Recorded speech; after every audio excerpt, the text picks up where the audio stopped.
Hey, Facebook, how are you? Hey, it's Paul again. Just wanted to kind of put some information out there for you. I think it's kind of important that um, we do this from time to time. I think it's just as important for me to do these as is important for the people who watch them. And I encourage you all to watch the Facebook Live videos, and not just mine. Obviously, I want you to watch everybody in the company, but I also think that it's good to watch a lot of other stuff. I think personal development is a critical part of our lives, not just this business, but in any business. And I started to really focus today. I went out for a bike ride this morning, and I put my headset on and I went riding. And I was listening to a lot of personal development stuff, and in the last couple of days, I've been thinking deeply about how we're just coming out of this backwater issue, and I think a lot of people are going to explode. I think many of you are going to be excited about how many people have rank advanced between this time. But I was watching this nature show, and I actually have this 70-inch TV in my backyard on the wall, and the sun was out. So it was a scene. It was this cougar, and it's chasing this animal, right? And it's a snow-covered plain or whatever it was. And I'm watching it. Because of the glare, I could not see what this cougar was chasing, but I was watching this cougar running through the snow back and forth, and literally looked like it was going insane. Until I realized when the shot changed or the scene changed, he was chasing a white rabbit, and I couldn't see the rabbit. I saw the cougar like going nuts, and then all of a sudden I saw the cougar like swipe, and it hit this rabbit, and the rabbit tumbled over and fell in and started running again, and they're chasing through woods and everything. And it made me think, like, first, I mean, some of us may appear like that cougar, that people don't even notice what we're chasing. We just look like they're with these crazy animals chasing after something, and then all of a sudden they see the rabbit, right? But then it also made me think, well, that rabbit was running for its life, and the cougar was running for a meal. And this time the rabbit won. The rabbit got away and left. And it makes you think, it really makes you think about, how life is for many of us. I mean, sometimes we're the cougar, right? And then sometimes we feel like we're the rabbit. And, when I sat back and I said, I obviously you feel bad for the rabbit because, it was going to get eaten, and you feel bad for the cougar because now he doesn't eat. But we can change. We know that we're not those type of animals, right? We can change our life. We can go down a path, for 3-4 years, and then we can say, no, that's not for me. Let's try something else. And if that doesn't work, we get to try again. And, the animal kingdom, doesn't have that luxury, right? It's dog eat dog or cougar eat rabbit every single day. And we need to realize that, what are we going to do to make a change? Look, I know that this is going to come around to money. A lot of people always say, well, you're talking about this because we're going to be able to make money, and money isn't everything. You're right. Money is not everything. But think about this. If you took it out of the equation in your life, that it wasn't a factor, whether it's $5 for you or $5 million, whatever that magic number is, if you took that out of the equation, what would your life be like? What would your life be like if that wasn't a concern? What would your time be like? What would your freedom be like? What would your relationship with your wife or parents, or children or friends be like when that was out of the equation? I mean, everybody talks about it. It's one of the biggest marital killers in, besides infidelity. It's murder. And murder. No, sometimes because of marital infidelity, it's murder. That was the biggest Freudian slip I think I've ever had. But it's money. It's money. So that being said, that was really funny. That being said, you got to realize that, guys, we got to take the pressure off ourselves somehow. We don't go to work every day because we really love every minute of it. We go to work to make a living. And there are better ways, right? We all think we've found a better way here. But here's the thing that most people don't realize. We all are capable of survival. To get back to the cougar again, right? It's in our DNA that if we're ever put in a real challenging situation, survival instinct is going to override every single thing. Success is not like that, unfortunately. So we'll fight for survival, and then we'll come back into our lives, and then we don't fight as hard for success, whatever success means to you. But we don't fight for that success the way we would fight for our own survival.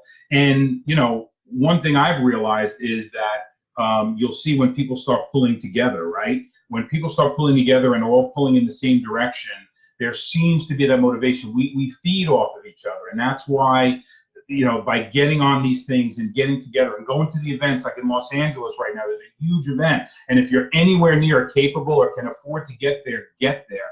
And if you are in where the Florida event's going to be, get there. There's strength in numbers. It's okay to be disappointed every once in a while if your business isn't going the way you think it's going to go. But to stay on the track of getting together with people, one thing I've noticed in this business, it's okay to be selfish. It's okay to worry about yourself. That's not where success is with this business. It's not. Where the success is in others, right? So you could be selfish, but that's very limiting. Meaning, let me work on my own business and let me worry about my my income, et cetera, et cetera. When you start broadening your mind and realizing that it's better to serve other people, it's better to do a three-way call for someone in your downline than it is to try to get that new person in yourself, because a bird in the hand, and it's also building their business for them. When you start thinking that way, when you start having the ability to say, let me get on that three-way call at 11 o'clock at night for that distributor in the Midwest that you've never even met, and just decided to call you and say, I need you for a three-way call. That is where your business lives. That's where the gratification comes from. That's where the money comes from. And that's where the success of others makes you successful. And, it's easy to lose track of that. It's easy to say, you know what, let me not get on that call. Well, that person is below me in a level that's really not mine. That's not where this business is built. And another thing is that life, look, everybody has a need. It's maybe money, it may be a relationship, it may be a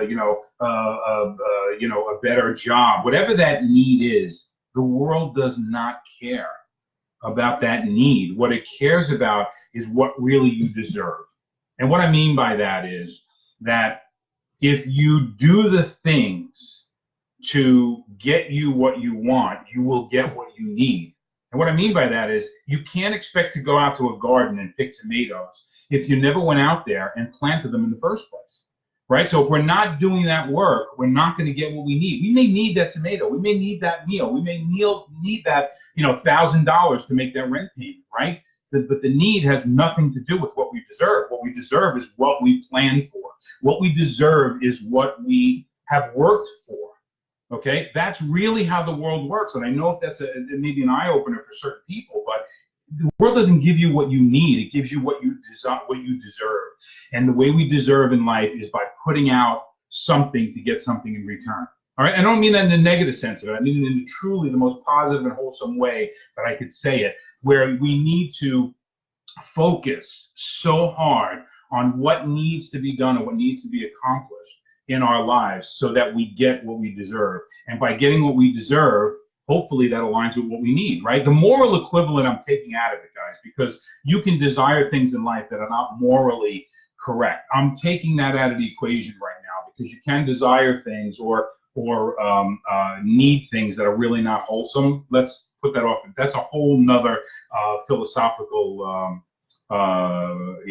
conversation that I'm not looking to have. Take this in the most wholesome place. But I'll tell you this, what's happening with me is, first they would ask you why, right? Why are you doing this? And it doesn't seem like traditional business or whatever. And then they're going to ask you how you do it. And I get asked every single day how I'm doing it. And I'm not doing this to brag. I'm doing it to share. I know that if I put this out there and one person on this live gets something out of it, I will eventually benefit. I don't count on where or when or how I will benefit from it, because if you do that, you keep score, you're not going to be happy, because the person you help today may not be the person who helps you in return, but you planted that positive energy out there and it's going to come back. Don't want to get too deep with you guys, but understand that need is absolutely nothing in life. It's really what we deserve, and what we deserve is what we worked towards. Look, if you knock on enough doors, they're going to open. like, again, relationships, in anything in life. You need to keep knocking on doors. You need to keep talking to people, not only about this product, but anything in life. If you're a religious person, you want to spread that word, or you're in a volunteer organization, or you're raising money for a church or a baseball team, or something like that. You need to knock on those doors, and not everyone's going to say yes. Not everyone's going to write you a check for $100,000, but you need to put something out there to get something in return. So remember, the need is irrelevant. Okay, even though we know that's the biggest thing. Oh my God, I need this so bad. I need this so bad. First, make sure what you need is really truly what you need, because that's a little bit of soul searching. It also, to get back to the selfishness a little bit, understand how limiting selfishness is, because sometimes that importance of that need, we feel we need it so bad, and then we turn inward and we come working on it. We're focusing on that one thing. And look, if you guys are into law of attraction, I am. If the universe does not care what you're thinking about, it doesn't judge if it's good, bad. It doesn't think you deserve it or don't deserve it. You're putting those thoughts out there, and that's what's going to come back to you. So if you're constantly negative and you're constantly or worried or turning inward, nothing's going to come that way. Another thing is like money, right? Money is like blood. It needs to flow both in and outward. So a lot of people, the harder they hold on to something, the worse things become. I know that's frightening. I know it's scary to think about, well, this is my last dollar, but you give it to that one person who may make a difference in their life, and all of a sudden it starts to open up. You have to have a little bit of that faith in how you share things. All right. Look, the other thing is, I got a couple of notes here that I think some things I wanted to cover, but people saying, oh, well, when I get a big organization, this is what I'm going to do, or I'll go to that live event, as soon as I have 5 people, or as soon as I have 10 people. Guys, it doesn't work that way. You need to prove yourself to yourself and prove yourself to your team when you have 1 personally sponsored, or when you have 2 personally sponsored, or 5. How you treat the few is how you learn how to treat the many, right? So, if you said, well, I'll learn how to do a 3-way call, or I'll push my people to do a 3-way call when I have 10 or 15 that are really generating 5 or 10 3-way calls a day, or a week, or a month, or whatever your number is at this point. Trust me, it changes. But understand that you need to start thinking like an ambassador. You need to start thinking from the get-go, not only that you're going to be an ambassador, but you have to start thinking about how you're treating your people as if you have that large organization. How else would you qualify? How else would you, look, a lot of people say, well, I'm bad with money. Well, we're not going to make you chairman of the Federal Reserve if you're bad with money, right? So you need to get that under control. If you don't have a certain skill set, you need to do that. You need to develop that skill set so that you could handle the bigger job when it comes. So many of us have failed before. Think about this, guys. And I know there are high school sweethearts out there that are married, but many of us are not married to the person that we dated in high school, right? And, we may have dated a few people, and then all of a sudden, the person we're living with today and having children and a home and everything, like myself and Linda, right? Linda and I are a team. She wasn't the first girl I ever went on a date with, right? I know there are a few out there who married their high school sweetheart, but so we know that things change. So if you were in something before and you're waiting for things to get perfect with the company, well, you got to realize this, you may not have made the right choices before. If you were in another company, or you started a small company, you know what I mean? Or you started a bowling league and nobody showed up. All right, so what? So what? So think about it, that there's so many other things in our life that we make decisions on and they don't work out, and we move on from and think that it's okay to start all over again. And yet with certain things like this, well, I don't know, maybe I'll wait, maybe the timing's not right, maybe I'll just take this spot and not work it to see. Big mistake, because it's what you make it, okay? And remember, guys, we're farmers, not hunters, right? So if you're not planting seeds today, you're not going to be recruiting somebody 30 days from now. Trust me, you will run out of a list if you're not constantly adding it to it. If you're making 5 phone calls today, or you're knocking on 5 doors, and you didn't add 30 to 40 more people that you may get to 30 to 60 days from now, you guys, you're just not doing it right. Most of the people that have built this business big, and not just this business or any business, they've sponsored 20 people in their first 90 days, Listen to Eric Worre GoPro. I say this over and over again because I see it with at least 10 to 15 people in my own organization where they've sponsored 20 people in the first 90 days. Some people have sponsored way more than that. But the point is, we see that common denominator of at least 20 in first 90 days, and these people have organizations that are growing. And it may be one or two people that start to take off, right? But you need to nurture that. Then you need to work in that organization a little bit and help them out. Look, the haters are going to hate. I know there's a lot of positive stuff out there about our company. There's a lot of some negative stuff that's coming out about the company. There's a lot of positive stuff on HGH and a lot of negative stuff. People call me up and say, well, I went on Google. You know me. I love that whole thing. I call it the artificial intelligence, not the iRobot artificial intelligence. The artificial intelligence, I went on Google. Well, anyone who tells you that they went on Google and they saw that HGH was this or HGH was that, ask them how many articles did they pass by that have the exact opposite position on the product, right? Why aren't we calling them out on that? Say, well, wait, you didn't see, I know that you went to Google, and I know if you type HGH or HGH gel or is HGH safe, there are probably just as many positive articles. Why aren't we talking about that? If you're truly evaluating us, can we talk about the positive articles? And I'll even tell you what's wrong with the positive articles. There are positive articles that are misinformation. And there are negative articles that are misinformation. And again, I say it all the time, there are outright hit jobs, okay? So the bottom line is you don't have to be on the defense. You need to be communicating. If they truly are interested in the product, it would be a two-way conversation. You talk about the pros, the cons, you talk about why our product is different. And if you need some help from the uplines, give us a call. We'll be happy to help you. So you need to, I'm going to close with this because it's going on a little long. I can get rambly.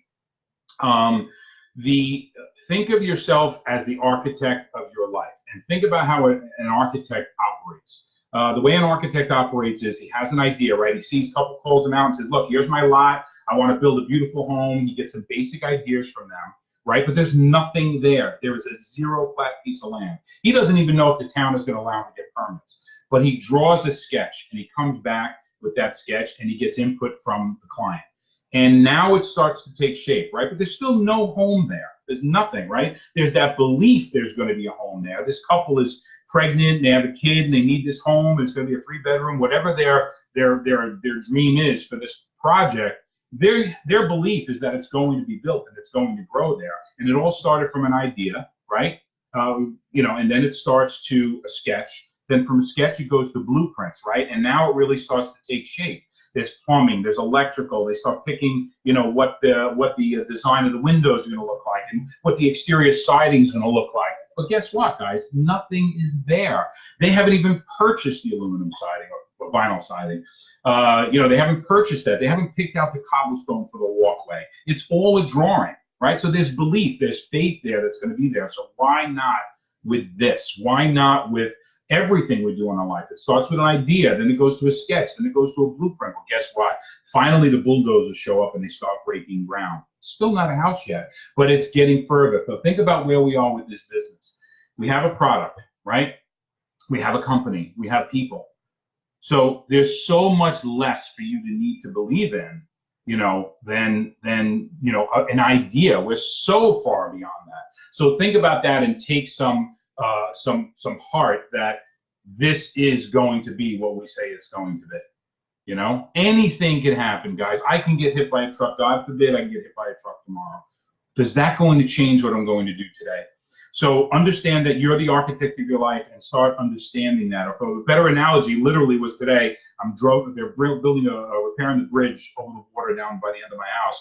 And I took the bike out and I went over this gravel road, right? And the bike's shaking, and then it goes from gravel, it goes to like a sand, compacted sand. And then I went onto this beautifully paved street, and I ran all the way down the Princeton Avenue, and it was the greatest ride I had. But guess what? It started out just like this did, right?